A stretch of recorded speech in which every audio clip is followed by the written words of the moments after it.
How does this end? Somebody in Russia has to step up to the plate.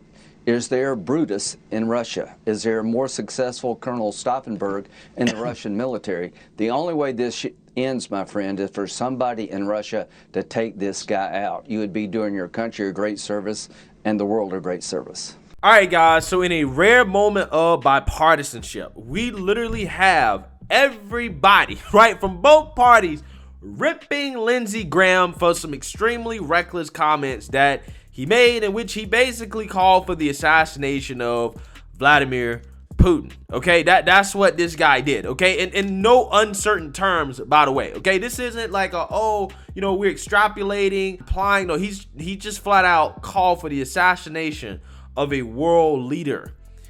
Again, this guy, Lindsey Graham, I think he's one of the most fascinating personalities in Congress, because it is very obvious and clear to me that this guy is an establishment Republican. Okay, he's as establishment as it gets, but he tries really, really hard to act like he's not establishment when he clearly is a neocon conservative. Like, it is very clear that that's what he is, but he tries to act like he's not. Okay, which is so hilarious to me to try to see him walk this balancing act, that I think it's very obvious that he's not all the way real sometimes, okay, when he speaks. But, this guy in this tweet was a little bit too real, okay, because him saying this out loud was really, really bad, right? And it could have some unwanted consequences, especially when it comes to trying to drum up propaganda for Russia to support their war efforts, okay? So with that being said, let's go ahead and get into this, because both sides of the aisle came together to basically rip this guy for this extremely careless comment. Senator Lindsey Graham was sharply criticized by fellow lawmakers on both sides of the aisle Thursday after saying that the only way to end the crisis in Ukraine is for Russians to assassinate President Vladimir Putin. Quote, "Is there a Brutus in Russia? Is there a more successful Colonel Stauffenberg in the Russian military?" Graham tweeted, referencing the Roman politician who participated in the assassination of Julius Caesar and the German military officer who attempted to kill Adolf Hitler. Quote, "The only way this ends is for somebody in Russia to take this guy out." He said, "You would be doing your country and the world a great service." Graham added that if Russians don't want to live in darkness and be isolated from the rest of the world, then, quote, "you need to step up to the plate." All right, so Lindsey Graham here, again, in no uncertain terms, is flat out saying, as a politician in America, that, hey, some of y'all people in Russia, y'all need to assassinate Putin, right? That's the only way this is going to end, right? If y'all don't like what's going on, if you don't like the fact that Russia is invading Ukraine, which, there's been some war protests in Russia, okay, in which their citizens, at least according to the video, have been arrested. They've been, locked up before basically speaking out against this war, okay? He's saying, look, if y'all really don't like this and you don't want this to happen, then you got to take this guy out. Okay, and listen, here's the thing about this. Here's the thing. There's a whole lot of people in this country that I'm sure are thinking the exact same thing, right? Let's be real. Lindsey Graham is saying out loud what a whole lot of people are probably thinking, okay? However, you don't say that, right? You do not say this out loud as an American politician, because essentially what you're calling for is war, right? Calling for the assassination of a foreign leader is an act of war, okay? That's what you're doing, okay? And this is why I say that, Lindsey Graham is a fascinating character to me, because he tries to pretend like he's a Trump populist when it's obvious that he's actually really not, okay? He's a old school neocon conservative that hasn't seen a war that he doesn't want to fight. Well, he wants the American people to fight, right? He wants to send our young men and women over there to fight, but he's not going to fight, right? He's not going to go over there and fight, okay? So he'll say, hey, look, we need to assassinate Putin, but he will not get on a plane and go over there and fight the war that would ensue from his comments, and Putin took them as an act of war, okay? Or if somebody actually did assassinate Putin and some type of war broke out, okay? He wouldn't go fight that war. He's a cushy, 60, 70-some-year-old politician that's going to be sitting at home, watching everybody else die, right? So that's why he feels so comfortable tweeting this. But you simply cannot say this, okay? There's, a difference between keeping it real and keeping it too real. Okay, this is too real, Lindsey. This is too real. Okay, again, there's no doubt in my mind he's saying what a lot of people are thinking, right? But you just don't say that out loud as an American politician, okay? Because again, that is an act of war, and Putin could escalate just based off of that, right? Imagine all the propaganda that Russia's going to play because of Lindsey Graham basically saying, hey, look, they're calling to assassinate the leader here, okay? We got to, increase the aggression, right?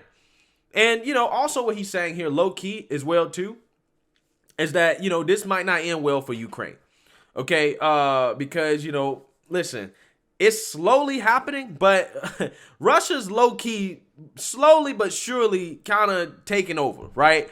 And that's just kind of what's happening, right? And it seems like there's not really much that the West can do about this, despite all the stories about, Ukraine's, has this big stand against Russia and, they're, fighting back and blah, blah, blah. I definitely think that the initial reports about Kyiv being taken over by Russia in a few days, I think that definitely was overstated. But I do think, and particularly in eastern Ukraine, where the actual real fighting is going on, I think that Russia is slowly but surely kind of just taking things over, okay?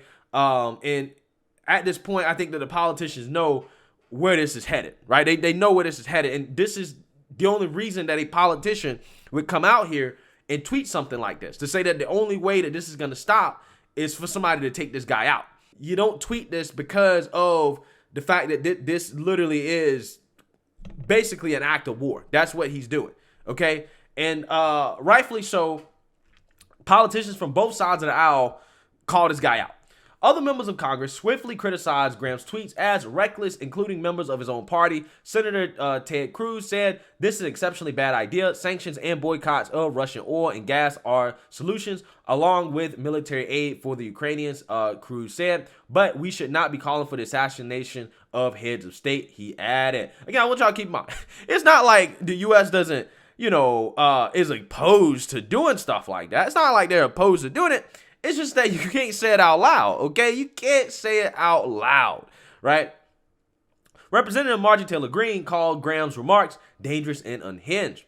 Quote, while we are all praying for peace and for people of Ukraine, this is irresponsible, dangerous, and unhinged. We need leaders with calm minds and steady wisdom, not bloodthirsty warmongering politicians trying to tweet tough by demanding assassinations. Americans don't want war. I mean, Marjorie Taylor Greene spitting facts, right?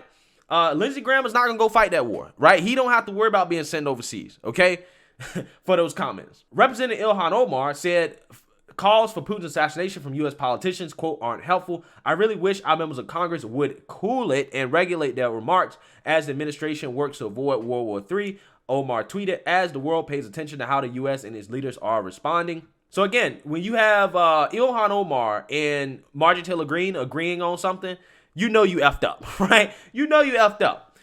Norman Elson, who served as U.S. ambassador to the Czech Republic during the Obama administration, said such comments would only raise tensions. Quote, now, Putin can say one of the most senior U.S. senators has called for my assassination. A senior fellow at the Brookings Institution said, why would you want to help him? Graham's spokesperson, Kevin Bishop, said the senator also expressed he was okay with a coup to remove Putin. Basic point, Putin has to go, Bishop said. He also noted it will has to be the Russian people who do it. Okay, so this dude's basically doubling down, right? He's basically doubling down. He's like, well, maybe not assassination, but a coup, which could include an assassination. That can be included. I don't understand how this guy can be so reckless. I don't even understand how this dude is still in Congress, to be quite honest with you, but it is what it is. Some online critics question whether the senator's tweets violated Twitter's rules against violence. Twitter not respond to requests for comment from the Washington Post late Thursday. Graham, a retired Air Force officer, has long been critical of Putin. Once an influential member of the Senate Armed Services Committee, Graham in 2016 accused Russia of hacking his campaign email account. CNN reported. He said Russia was trying to destabilize democracy all over the world, not just here, according to the outlet. Okay. All right, so this dude multiple times has basically called for the assassination of Putin, and he doesn't really seem to be backing down from it, despite bipartisan calls on both sides of the aisle for him to chill out.